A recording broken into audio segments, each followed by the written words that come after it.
Earlier, a source tells CNN President Trump told Republicans they were getting politically killed by the shutdown. The president urged them to terminate the filibuster so Republicans could, quote, pass all the things they want.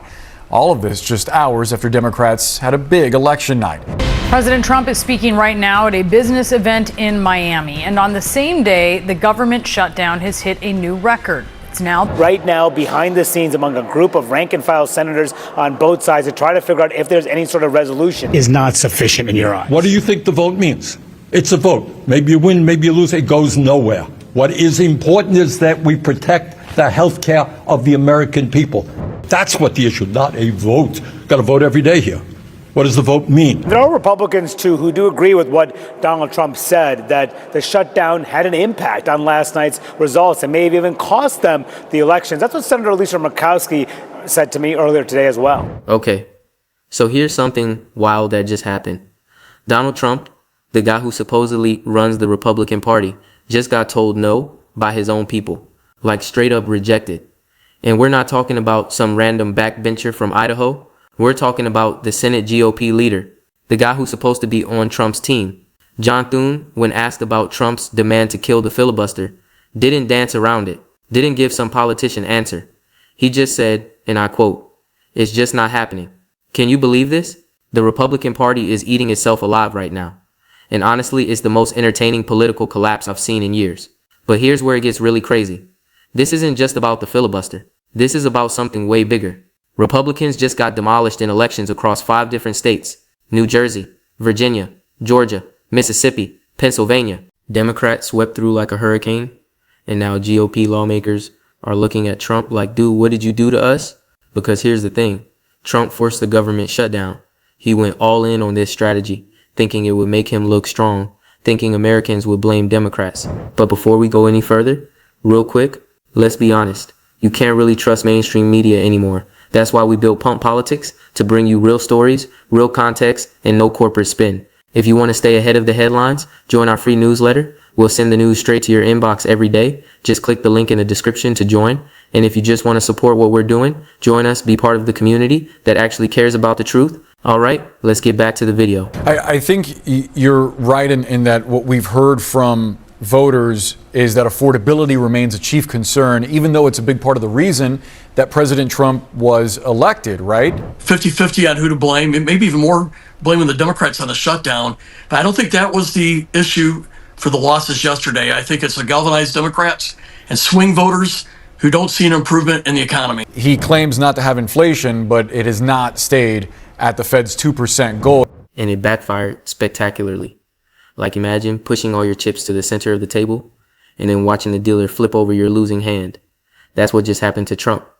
In the Republican Party, they're panicking. Politico dropped a report 2 days ago saying many GOP members are privately signaling they're prepared to break with Trump if he doesn't back down. Think about that language. Prepared to break. These are Republicans, the party that spent years defending Trump through everything. And now they're using words like break and distance and flee. So Trump does what Trump always does when things go wrong. He goes online. He fires up Truth Social. And he posts in all caps, because of course it's in all caps. Our movement is far from over. In fact, our fight has only just begun. Yeah, that's not the message of someone who's winning. That's the message of someone who just got hit in the face and is trying to convince everyone he meant to walk into that punch. Here's what nobody's talking about though. This shutdown is still going. We're over a month into this thing. Federal workers aren't getting paid. Services are getting cut. And Democrats just offered Republicans a deal to end it. They said, hey, let's extend the Obamacare subsidies and we'll vote to reopen the government. Pretty reasonable, right? Republicans said no. Or, well, Trump said no, and Republicans fell in line. Except now they're not falling in line anymore. Now they're looking at those election results, looking at their own polling numbers, and thinking, wait, are we really going to let this guy destroy our careers? Because that's what's happening here. Trump's not up for re-election. He can't run again. This is his final term. He's got nothing to lose. But these senators and House members, they've got everything to lose. And they're starting to realize maybe loyalty to Trump isn't worth losing their seats over. The filibuster fight is the perfect example. Trump wants it gone. He thinks if Republicans nuke the filibuster, they can ram through whatever they want. But here's the problem. What happens when Democrats take back the Senate? And yeah, after these recent elections, that's looking more and more likely. If there's no filibuster, Democrats can do whatever they want too. Republicans would have zero power to stop them. That's why John Thune said no. That's why even hardcore Trump supporters in the Senate are getting nervous. They're thinking long term. Trump's thinking about today, about this moment, about looking tough on social media. And you know what's hilarious? Trump's base, they're eating it up. They see Trump fighting with Republicans and they think, yeah, he's draining the swamp. He's taking on the establishment. They don't realize Trump is the establishment now. He's the president. He's got all the power. And he's using it to what? Start fights with his own party? Make his own team look weak? This is peak chaos. This is Trump burning down the Republican Party because he can't admit his shutdown strategy failed. And the best part? We're only in November. We've got years of this left. So buckle up. Because if this is how Republicans are acting now, imagine what happens when things get really bad. The cracks are showing everywhere, in private meetings, in anonymous quotes to reporters, in the way Republican senators suddenly have scheduling conflicts when Trump needs them to appear with him publicly. This isn't just disagreement anymore. This is dissolution. This is the beginning of the end of Trump's control over the GOP. All right, so let's actually break down what's happening here, because the surface level drama is fun, but the real story is so much deeper and honestly way more important for understanding where American politics is headed. First, let's talk about this government shutdown, because most people think shutdowns are just, political theater. Both sides yell at each other, nothing really happens, then they make a deal and everyone moves on. But this one's different. This is the longest shutdown we've had in years. We're talking 38 days and counting. Federal employees, real people with real bills, aren't getting paychecks. National parks are filling up with trash. TSA agents are calling in sick because why would you work without pay? And Trump's strategy here, it's wild. He thought he could force Democrats to give him what he wants by just holding the government hostage. Like, give me my policy wins or I'll keep everything closed. It's the political equivalent of a toddler holding his breath until he gets candy. Except this toddler has nuclear codes. Democrats call his bluff though. Chuck Schumer and the Senate Democrats just said, okay, we'll wait. And then something happened that Trump didn't expect. Voters got mad. Not at Democrats, at Republicans, at Trump. Those 5 elections I mentioned earlier. Let me give you the details because this is important. In New Jersey, Democrats flipped seats that Republicans held for years. In Virginia, same thing. Georgia, a state Trump won pretty comfortably. Democrats picked up local positions across the board. Mississippi, yes, Mississippi, saw Democratic turnout surge.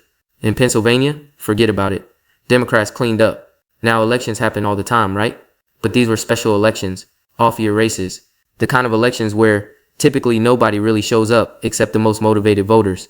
And the most motivated voters right now, they're Democrats. They're mad about the shutdown. They're mad about Trump. And they're showing up to vote. Republican strategists are freaking out. I've seen the internal memos, the private polling, and it's bad, really bad. One GOP consultant told Politico off the record, obviously, if we don't end this shutdown soon, we're going to get massacred in the midterms. Another said Trump's killing us, and he doesn't even care because he's not on the ballot. That's the key thing here. Trump's not running again. He's term limited, so he can take these massive political risks. He can blow up the government. He can start fights with his own party, and it doesn't hurt him personally, but it destroys everyone else. And that brings us to the filibuster situation, because this is where things get really interesting. Trump's been pushing hard for Republicans to eliminate the Senate filibuster. For people who don't follow this stuff closely, the filibuster is basically a rule that says you need 60 votes to pass most legislation in the Senate, not just 51, not just a simple majority. You need 60. This protects the minority party. Right now, Republicans have maybe, 52 or 53 seats? I don't even know the exact count because it changes with every special election these days. Point is, they don't have 60. So even though Republicans control the Senate, they can't just ram through whatever they want. Democrats can filibuster, can block bills, can force Republicans to actually negotiate. Trump hates this. He wants the filibuster gone. He wants Republicans to be able to pass his agenda with just 51 votes. Simple majority, easy win. But here's where it gets fun. John Thune, the Senate GOP leader, he's not stupid.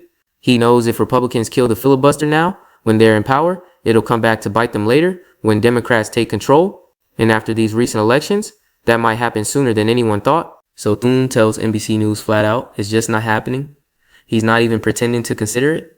He's just no, hard stop, not doing it. Can you imagine how that went over with Trump?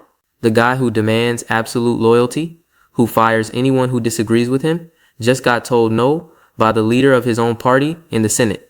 I would pay good money to see the true social drafts that didn't make it to publication. The all caps rage tweets that his staff probably deleted before he could hit send. But it gets better, because it's not just Thune. Other Republican senators are starting to speak up too, quietly at first. Anonymous sources say, and people familiar with the matter, and all that stuff. But the message is clear. Republicans are done following Trump off a cliff. Politico's report was brutal. They said many Republicans are privately signaling they're prepared to break with Trump if he doesn't let them negotiate on the Obamacare subsidies. Think about what that means. Republicans, the party that spent a decade trying to destroy Obamacare, are now willing to extend Obamacare subsidies just to end this shutdown and stop the political bleeding. That's not a small thing. That's not a minor policy tweak. That's Republicans admitting, okay, we lost this fight. We need to move on before it destroys us. And Trump, he's doubling down. Of course he's doubling down. That's what he does. He posted that message on Truth Social about how our fight has only just begun and our movement is far from over. Classic Trump. Never admit defeat. Never back down. Just keep pushing forward and hope everyone else follows. Except they're not following anymore. That's the difference. That's what makes this moment so significant. For years, Republicans followed Trump everywhere. They defended him through scandals, through impeachments, through legal battles, through everything, because Trump had this magical ability to control the Republican base. If you went against Trump, you lost your primary. Simple as that. But now Republicans are looking at actual election results, not polls, not predictions, actual votes, and they're seeing Democrats win. They're seeing Trump's strategy fail, and they're thinking maybe, just maybe, blind loyalty to Trump isn't the winning strategy we thought it was. The timing couldn't be worse for Trump either, because this isn't happening in a vacuum. While Republicans are rebelling against him, while his shutdown strategy is failing, while Democrats are winning elections, Trump's also dealing with other problems, legal issues, staff turnover, cabinet fights, all the normal Trump chaos, but now without the unified party support he used to have. This is what the beginning of the end looks like. Not because Trump's going to resign or get removed or anything dramatic like that, but because his power, his control over the Republican Party, it's slipping, slowly, gradually, like water running through his fingers. And the Republican Party, they're watching it happen in real time. Some of them are relieved, some are terrified, some are trying to figure out how to position themselves for whatever comes next. But all of them are starting to think about a future without Trump at the center of everything. That's the real story here. Not the shutdown, not the filibuster, not even the election losses. The real story is the Republican Party finally starting to break free from Trump's grip. And honestly, it's about time. You can see it in the body language when Republicans talk about Trump now, the hesitation, the careful word choice, the way they qualify their support with phrases like, I support the president, but, or while I agree with his goals. These are politicians who've spent years giving full-throated defenses of everything Trump does. Now they're hedging, they're creating distance, they're preparing for the post-Trump era, even though we're still in the middle of the Trump era. And the media is picking up on it too. Every news outlet is running stories about Republican infighting, GOP chaos, party division. This is the kind of coverage that kills political movements, because once the narrative becomes they can't govern, once voters start seeing your party as weak and divided, it's really hard to turn that around. Okay? So let's get into what this actually means going forward, because the drama is entertaining and everything, but we need to talk about the real consequences here. First, the shutdown. This thing's going to end eventually. It has to. The question is, how does it end? Does Trump cave and let Republicans negotiate with Democrats? Does he declare some kind of fake victory and pretend he got what he wanted? Does this drag on for another month until something breaks? My prediction? Trump's going to lose this one. Not because he's going to admit defeat, but because Republicans are going to force his hand. They're going to cut a deal with Democrats, probably something involving those Obamacare subsidies, and they're going to frame it as a compromise or a strategic retreat or whatever spin makes Trump feel better. But it'll be a loss. Everyone will know it's a loss.